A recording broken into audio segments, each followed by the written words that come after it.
Assalamualaikum warahmatullahi wabarakatuh. Jumpa lagi di Daily Vlog Kebun Serindit. Sebelum kita lanjut, alangkah baiknya teman-teman kalau sedekah jempol dulu. Mohon di follow, di sub, dan di like karena ini akan menjadi vlog paling informatif untuk kebun pemula.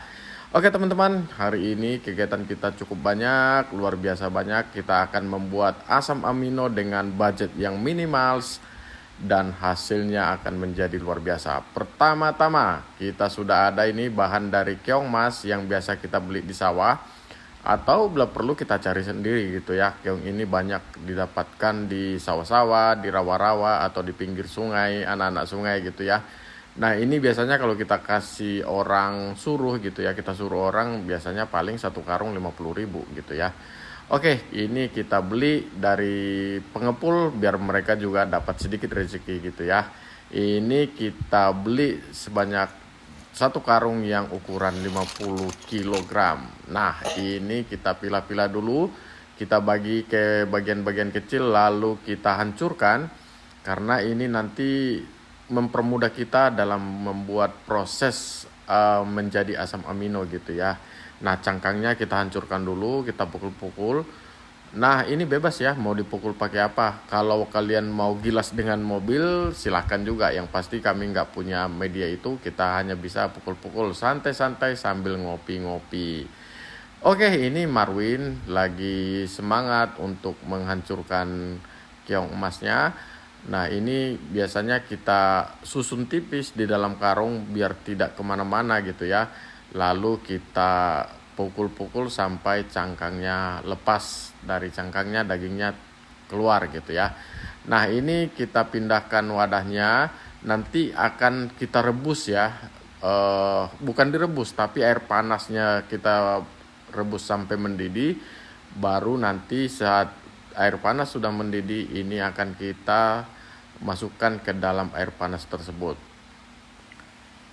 Nah ini masih kita lihat nih, Marwin masih pukul-pukul. Nah bisa kita lihat tuh arah pukulannya semakin menipis gitu ya. Kita tipiskan, kita pukul sedikit-sedikit supaya hancurnya lebih lumat.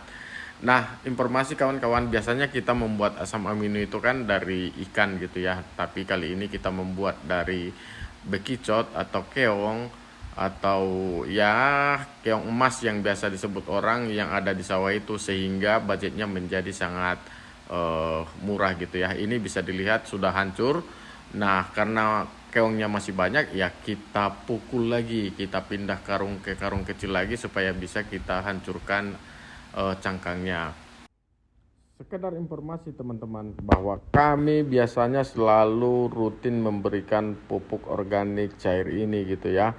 Nah, jadi kami memang selalu setiap bulan itu memasak pupuk organik cair, baik itu yang zat perangsang tumbuh, asam amino, asam humat maupun trikoderma. Nah, ini kita selalu memberikan secara kombinasi dengan pupuk kimia agar tanahnya selalu terjaga kesuburannya, sehingga tanahnya tidak jenuh gitu ya akibat dari pemberian pupuk kimia yang berkelanjutan.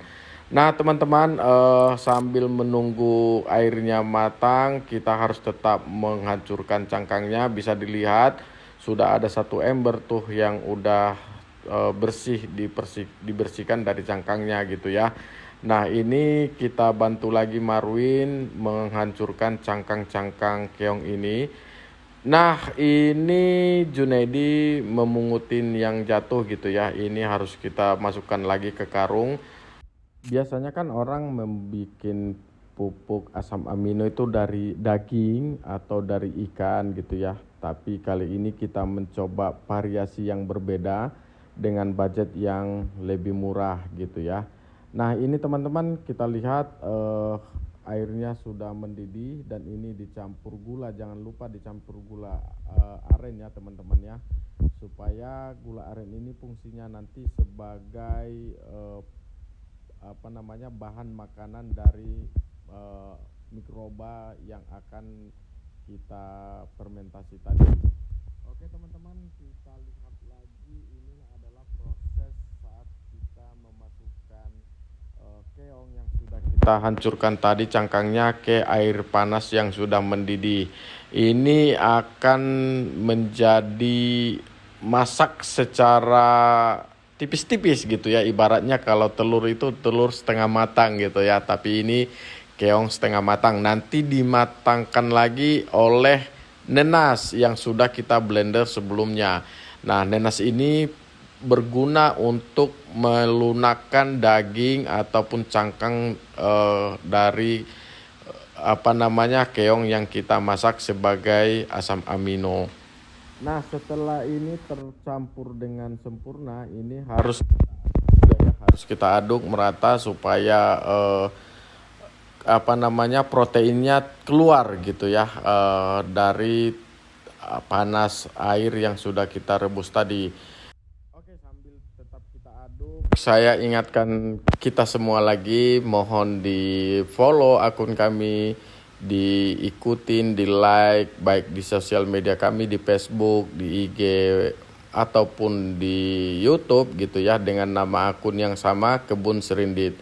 Nah, ini teman-teman kalau lihat video sebelumnya, kita sudah ada dapat AdSense dari Facebook gitu ya. AdSense ini kita bagi ke Marwin sebagai kreator gitu ya, sebagai model di kebun ini.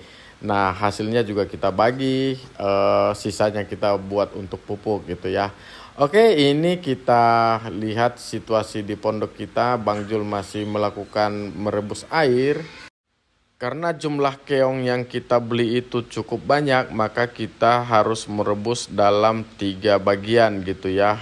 Karena kita sebenarnya tidak memiliki panci yang cukup besar, terpaksa kita memasaknya sedikit-sedikit gitu ya, sesuai dengan kapasitas pancinya. Nah, untuk ukuran keong yang sebesar sebanyak 1 karung yang ukuran 50 kilo, maka kami membagi dalam 3 kali memasak gitu ya. Nah, ini harus tetap semangat teman-teman, kalau enggak ya gitu, ini nanti enggak jadi asam aminonya. Nah, ini Bang Jul airnya sudah mendidih. Ini adalah rebusan terakhir, kita masukkan keongnya secara perlahan gitu ya. Setelah tercampur dengan air yang mendidih tadi, kita biarkan dia dingin perlahan-lahan ya. Jangan sampai langsung kita pindahkan ke wadah untuk fermentasinya gitu ya. Tapi ini kita dinginkan dulu secara perlahan. Seperti yang teman-teman ketahui atau mungkin baru mengetahui gitu ya, asam amino itu sendiri juga sangat diperlukan oleh tanaman. Ini nanti yang akan mempercepat proses perubahan bentuk daun, memperbesar batang, memperkeras hasil trubusnya gitu ya. Nah, makanya kami ini yang paling wajib POC itu ada dan tidak boleh putus saat itu adalah JPT dan asam amino. Nah, setelah dingin teman-teman, kita pindahkan ke wadah untuk memasaknya, untuk difermentasi gitu ya. Nah, ini kita tuangkan yang sudah dingin tadi. Masakan keong ini kita tuangkan ke dalam tong yang ukuran 200 liter. Nah, ini nanti akan kita fermentasi selama 1 bulan, baru bisa kita aplikasikan ke tanaman. Setelah keong yang sudah direbus tadi kita masukkan semua, ini kita tambahkan dengan hasil blender dari nenas yang sebelumnya sudah kita haluskan ya. Nanas ini harus kita haluskan, kalau tidak bisa di blender ya minimal harus kita cincang, kita potong-potong halus, sehingga ini nanti yang akan mempercepat pembusukan dari protein keong yang sudah kita rebus tadi. Lalu kita tambah air sampai sebatas leher dari tong ukuran 200 liter ini. Oke, habis itu kita tambahkan EM4 sebagai pengurai. Ini biasanya kita kasih sebanyak 5-10 tutup, tergantung selera gitu ya. Kalau mau cepat banyakin lagi, karena kami biasanya sampai 1 bulan paling cepat baru diaplikasikan. Kami biasanya hanya kasih 5-10 tutup EM4 ini. Ini kita pakai EM4 yang warna kuning ya, karena itu yang diperuntukkan untuk pertanian. Nah, habis itu teman-teman bisa mengaduk sampai semua bahan yang kita masukkan tadi tercampur dengan baik dan sempurna. Setelah itu jangan lupa ditutup dengan rapat menggunakan wadah plastik, dan ini harus ada lubang angin gitu ya teman-teman. Ini nanti yang akan membuang gas secara otomatis. Ini kalau nggak ada lubang anginnya, ini akan menjadi gas yang luar biasa. Ini seperti dilihat, ini adalah lubang anginnya, kita kasih dengan ukuran selang kecil gitu ya. Lalu kita tutup lagi dengan wadah penutup kedua, sehingga dia semakin rapat dan tertutup dari cahaya. Nah, ini perlu juga untuk proses pembusukan, karena kalau terlalu terang juga nanti ya nggak matang, bakterinya mati. Oke teman-teman, itu dulu update dari kami. Jangan lupa di follow, di like, di komen, supaya kita semangat dalam membuat vlog harian dari Kebun Serendit ini. Itu dulu, semoga bermanfaat. Sampai jumpa.